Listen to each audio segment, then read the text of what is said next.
Welcome back to Native Strength. I'm your host, Hyapatia. If you've been watching, you may have noticed that I haven't really spent much time discussing relationships. I've been focused primarily on our inner personas and fear feeder voices. The next few episodes will explore how we interact with others. There are many different kinds of relationships, from our own image makers and caregivers to our romantic partners and our own children.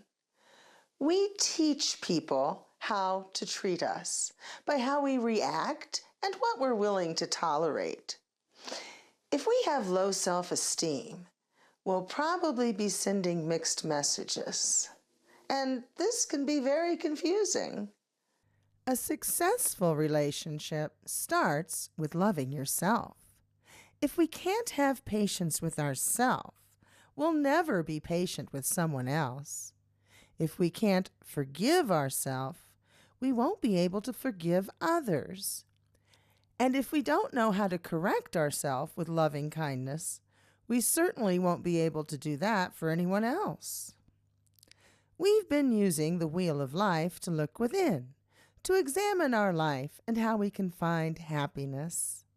Now we'll begin to look without, to examine the relationships we have with others. Humans are social beings. We don't do so well when we're completely isolated. Yet there is a point where we can become oversaturated with external input. We can lose sight of who we really are and our path to our sacred dream. It's easy to get wrapped up in the drama of those around us and forget about our goals. Life happens so quickly that we may need to process the events several times a day to make sure we aren't missing any important details. And this is why our mind keeps us awake at night. We're still going over the day's events. We can help our mind by communicating with our inner elders. They've been recording the day's events in detail and can remind us of the things that we may not have noticed. Subtle conversational clues and mannerisms may give us a glimpse into another person's true motives. Speech patterns and word choices may not seem like much at the time, but when we look back, we might see things that we would have missed otherwise. A vast majority of people want to simplify life down to a few bullet points, a Cliff Notes version of things. But the devil is in the details, and so are the clues to a better understanding of what to expect from others and the future. If we take the time to examine the events from everyone's perspective, it can almost seem like we're predicting the future to someone who really isn't paying close attention. And again, this is why our mind keeps us up at night. Our inner elders are trying to help, but so many of us continue to resist. We have a tendency to keep busy, to occupy our mind with music, TV, conversation, anything to avoid thinking about the unpleasant memories that keep popping up. But there's usually a reason, something we've missed, a clue to a better understanding or a path to peace. And this is particularly true when it comes to our romantic relationships. If we've never done the difficult work of breaking the molding, sculpting, and armoring we experienced as we grew up, we won't be prepared for a romantic partnership because we still don't know who we really are. The Mayans' mirror of self-reflection teaches us that we're sculpted into basically 3 personality types, or combinations of these. To put it in modern terms, these are the do-gooder, the fart, or asshole, and the space cadet. Do-gooders are overly concerned with pleasing others and making sure everyone loves them. Farts, or assholes, have given up on pleasing others, so much so that they don't care what pain and suffering they may cause in the world. They don't like most people anyway. The space cadet is living in another world, one comprised of what-ifs and could-have-beens. These people make great fiction writers. It's important to remember that these are not our true personalities. Somewhere underneath these sculpted personalities lies our true form. To find it, we have to break the mirror of self-reflection. The mirror of self-reflection is the way that others see us. We have to stop looking at ourselves through their eyes and see our true personality that has existed over many lifetimes. It takes great courage to be willing to look at what others may have decided is downright demonic and decide for ourselves if this really is the case, or if we may have simply been misunderstood. As you may have guessed, this is the key to a lot of our low self-esteem problems. If we don't know what true positive and negative choices look like around the wheel of life, because we've been programmed to believe that giving away our power is positive, for example, we won't realize when we're making a foolish decision. This is why I devoted the entire first season of Native Strength to understanding positive and negative choices all the way around the wheel of life, as well as most of the shorts on my YouTube channel. These will help us to see how some of our childhood upbringing may actually be doing us more harm than good. Our desire to fit in and please our image makers feeds our fears. It's what gives birth to our fear feeder voices, the voices in our head that feed our fears. They do the job of our image makers long after we've left their side. They remind us of how we aren't good enough, aren't trying hard enough, and have always been bad at certain things. To confront the fear feeder voices and silence them takes deep introspection and time. There's an entire episode devoted to understanding and overcoming these voices. It takes guts and devotion to confront them. They usually sound just like our parents and teachers, and they never completely go away.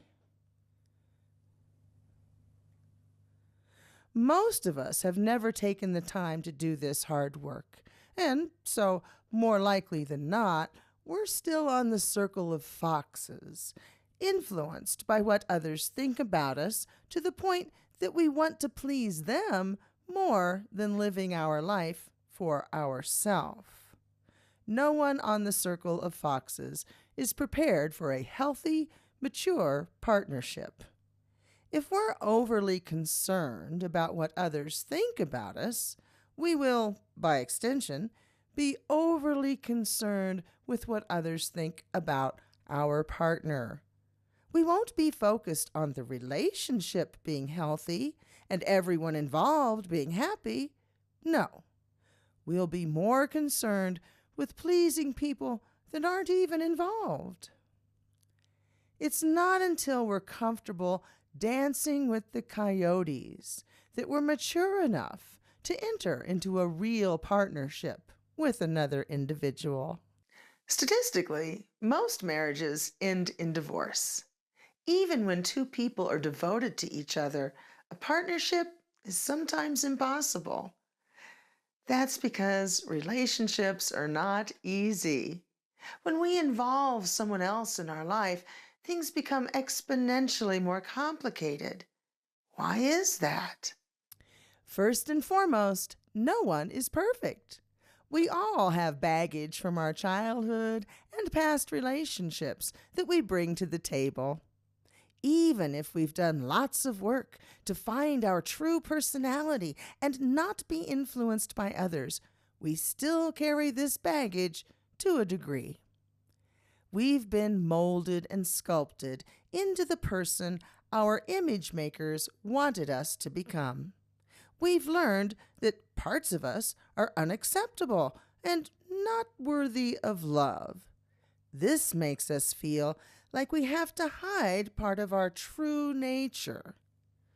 Since it can be very difficult to second-guess what someone else might find offensive, we might censor ourselves with our loved one. Now, this is particularly true in the beginning of a relationship as we begin to learn one another. This self-censorship may be seen by some individuals as lying. In all truthfulness, there may be times when we feel like we do have to lie to our loved one in order to not rock the boat. Sometimes it's just not worth the hassle to explain our point of view, and so we may tell a small white lie or omit a bit of the truth. And it's very wise to choose our battles and let go of the small stuff. This self-censoring armors us from the pain that we might feel if we were to let our true feelings be known. Our partner may misunderstand what we're trying to say, and we might be judged. They may think we aren't the kind of person they thought we were, or they may decide we're no longer worthy of their love and respect. Just as we did as children, we fall into the familiar pattern of conforming in order to fit in and be worthy of love. This throws us back into a familiar childhood pattern, and this can easily trigger other childhood behaviors. These files are all located in the same place in the brain, and when we access one, the rest can come flooding back. A person can only conform for so long.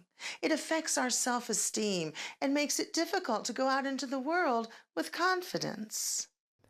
While we're going through all of these emotional contortions to keep the relationship alive, keep in mind our partner is doing the same, because that's just human nature.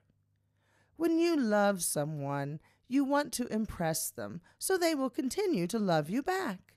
And this makes us predisposed to the temptation of the circle of foxes.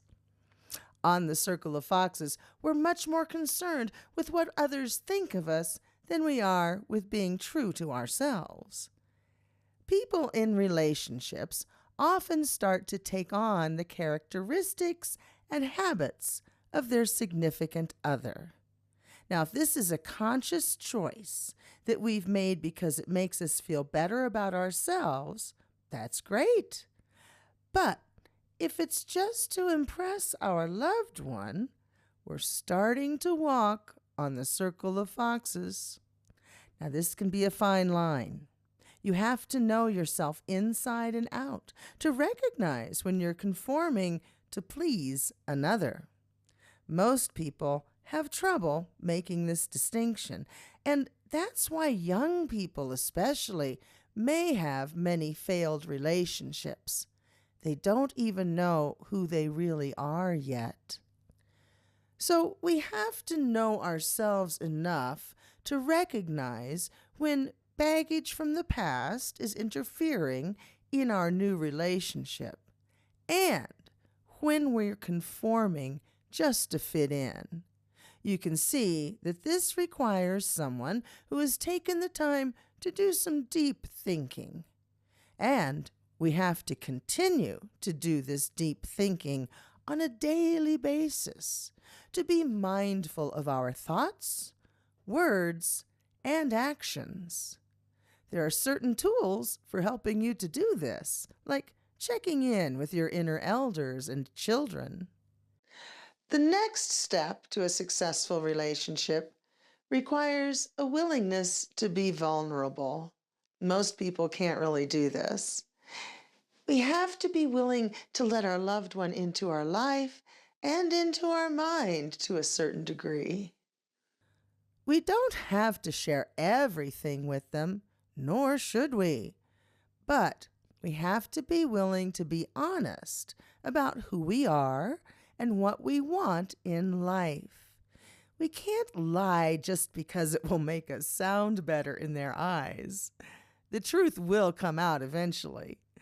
Love is blind, and it often makes us think that the most important thing is this person's approval.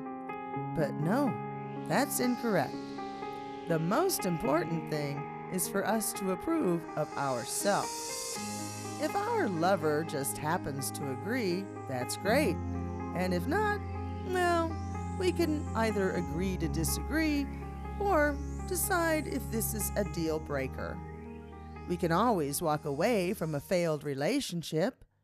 We can't walk away from ourselves, no matter how hard we may try. All of these steps that I've been talking about are just to prepare us for a relationship, to get us in the right frame of mind. When it comes to actually interacting with another person, the most important thing of all is communication. Most problems stem from assumptions and misunderstandings. You may have heard it before, but when you assume, you make an ass out of both you and me. If you believe something to be true, even if you think there's no doubt, there's no harm in double-checking just to be certain. Most people who have been in a relationship for a substantial length of time can tell if their partner is lying. If you feel as though you aren't getting an honest answer, you may want to question why. Sometimes it may be something as innocent as planning a surprise party. Other times it may involve a mistake or an error in judgment, and their lie is a way for them to save face. There may be nothing sinister behind it at all. And this brings me to white lies. If your girlfriend asks you if she looks fat in this outfit, for God's sakes, don't say yes, unless you want to end the relationship.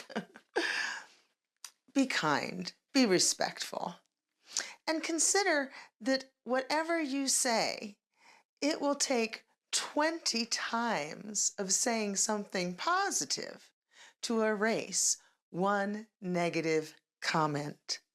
So if you say, yeah, you look a little heavy in that, she's going to think you think she's fat unless you compliment her 20 times without saying anything negative.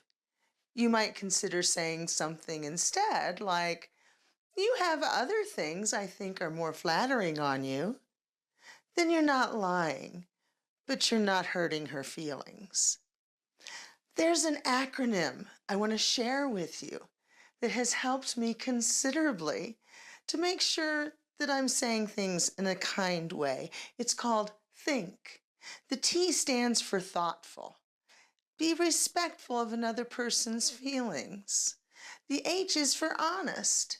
Is this something that's true not just for you, but for everyone? And is it insightful? Does it add to their knowledge? Is it necessary? Some of the things that we say really might not be necessary, and so a lot of things fail when we get to this part of the test. And then the last one is K, kind. Is it kind? If we can say that it meets all of the other tests, but it's not kind, do you really think it's necessary to say it? To hurt someone's feelings? If you're in a relationship with that person, whether it's a romantic partnership or a business relationship, You've got to make sure that you're taking their feelings into account and being kind. If we can't treat ourselves with this kind of compassion in our inner dialogue, we aren't ready to have a relationship. Relationships take time and energy. We can only sustain what we can maintain. We can only keep what we can take care of. That could be a house, a car, a boat, or a relationship. A good relationship doesn't just happen. It takes constant time and attention to keep a good relationship. Some people think it's too much trouble to spend time on special date nights, making sure the other person's needs are met, and carefully choosing their words. These people aren't ready for a partnership just yet, and they will continue to find themselves single or unhappy until they decide to modify their thinking. Relationships have to be equal partnerships, or someone will feel neglected. When we've been with someone for many years, it becomes easy to assume the relationship is working and that it will always be there. We may be shocked one day to discover that our mate has felt we've been taking advantage of them for quite some time. That's why it's important to have a great line of communication. Not good, great. You may not realize it, but there are certain rules to good communication.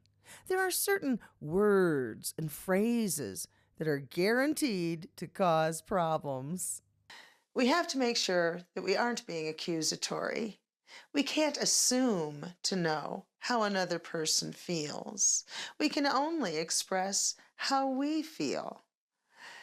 And no one can really make us feel or say or do a certain thing. So it won't really help to say, "You make me feel a certain way."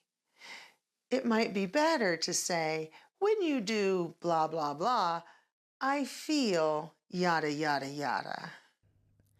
Instead of saying, "You always," whatever, it would be more respectful to say, "It seems to me that frequently," and so on. Now, it may be tempting to say, "You should," but we will probably find, "I would like it very much if you would," to be more effective in getting our needs met. You see, phrases like "you should," "you can't," "you won't," "you never," and the like are really only good for starting arguments. They make the other person feel like they have to defend their behavior, and they often get sidetracked talking about why our suggestion won't work or that our accusations aren't always true. It wastes time, and it doesn't get to the point of the discussion. If you want them to change their behavior, point out how when they act a certain way, we feel this way, or we start to believe certain things. Now, these words may seem like small, minor details, but believe me, they are extremely important. It's the difference between going down the rabbit hole toward an argument and having a productive and respectful discussion. If you want to improve your relationship, any relationship, these communication tools are vital. They show that you have respect for your partner. You can try it with a friend or a coworker too. Most people find that when they start to use these terms, their partner begins to use them as well. It turns into an enlightened discussion that can lead to successful solutions versus simply accusing one another of bad behavior. You may have heard about The contemporary mental health care system's analysis of how sometimes we can speak in a way that makes us sound like a parent, an adult, or a child. Our partner might feel as though they've been accused of bad behavior, and now they have to defend themselves. If we're complaining like a child or acting like a demeaning parent, now our partner is more focused on defending their behavior. Is this really what we wanted to convey? Probably not. We probably just wanted to let them know that what they did or what they said hurt our feelings and ask them to please change. The best way to do that is to explain in simple terms how we feel and what we would appreciate instead. We have to focus on our feelings, not on changing them. That's their job. So we may say something like, "It would help me to understand better if," or "I could make a better decision if." Think in terms of help me to help you. Remember, this is a partnership, not a competition. Now, there are many things that can commonly trip up a relationship, and most of these can be placed on a triangle. Unlike wheels, triangles don't roll along smoothly. They kind of teeter on a point, and then they come crashing down. And then they slowly rise to the top again, where they kind of wobble vicariously, and then they fall over again. So let's explore some of these triangles. The confusion between needs, wants, and desires can be a bedrock for many problems. One partner may say he needs a pool. The other may think a pool is much more of a desire or a want. Shelter, food, clothing, and medicines are needs. When one person feels abused because their needs have not been met, and the other person feels that this is not a need but a frivolous strain on the finances, it sets the stage for chaos. Now, this is a scenario that's likely to be repeated.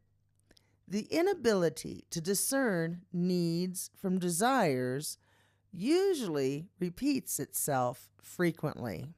This results in the needy, wounded child syndrome. The person who feels like their needs aren't being met sees themselves as being abused or abandoned. They may make a lot of noise or lash out as a result, and this is one of the many ways that the victim, persecutor, rescuer triangle begins. There are three entities involved here: the two people and the relationship. Each of these entities changes roles back and forth many times. In the above example, the needy partner who feels abused places themselves in the victim role. The other person is the persecutor because they're withholding what their partner thinks they need. The relationship is the rescuer. More often than not, they will find a way to reconcile their differences and stay in the relationship out of either convenience, love, or to prove naysayers wrong. So the relationship has saved the day, so to speak, by squelching the discontent for now. Sometimes one partner may turn to someone outside of the relationship for support, who might remind them of all the time and energy that they've invested in the relationship. Perhaps they have children together or own property. And this is another example of how the relationship has acted as a rescuer to keep them together through the hardship. Another triangle that can rear its ugly head is guilt, blame, and shame. When things go wrong, and in life something will go wrong inevitably, we can fall into the trap of finding who's to blame, who's guilty, and who deserves shame. But sometimes in life, shit just happens. Doo-doo just occurs. But we like to think that we're in control of our destiny. So we might feel a need to place blame.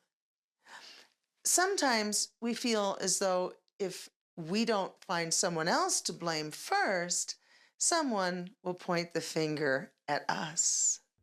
Of course, this is a complete waste of time. Looking back at who or what is to blame doesn't solve the problem at hand. It only has the potential to ease our guilt. A mature person will wait until the situation is under control and the problem is solved before looking back to the original cause. Now, we naturally want to avoid problems in the future, but to immediately look at what was to blame doesn't show a desire to fix the problem. It shows a fear of guilt. There's no shame in making a mistake. But some people haven't learned this basic principle yet. And for them, avoiding responsibility takes precedence over problem solving. When we have a relationship, we have to both be on the same page. One person can't waste energy looking for someone to blame while the other person is trying to put out the fire, so to speak. They must both work together, or there will be resentment. So, the most important thing in a relationship is communication. If we haven't taken the time to communicate with our inner personas, we won't know ourselves well enough to be able to communicate effectively with another person. And this goes for all of our relationships, not just our romantic ones. The molding and sculpting of our image makers masks our true self, and we don't really even know who we are. If we don't know ourselves, we can't have a successful partnership through life with someone else. And I haven't even mentioned how people change over time, and it's so easy for us to grow apart from one another. That's why it's so important for us to check in on a regular basis with our partner. When we let our inner elders and our inner children communicate, we share a bigger part of ourselves and diminish the risk of growing apart. I hope this episode has helped you with your relationships. Thank you very much for watching.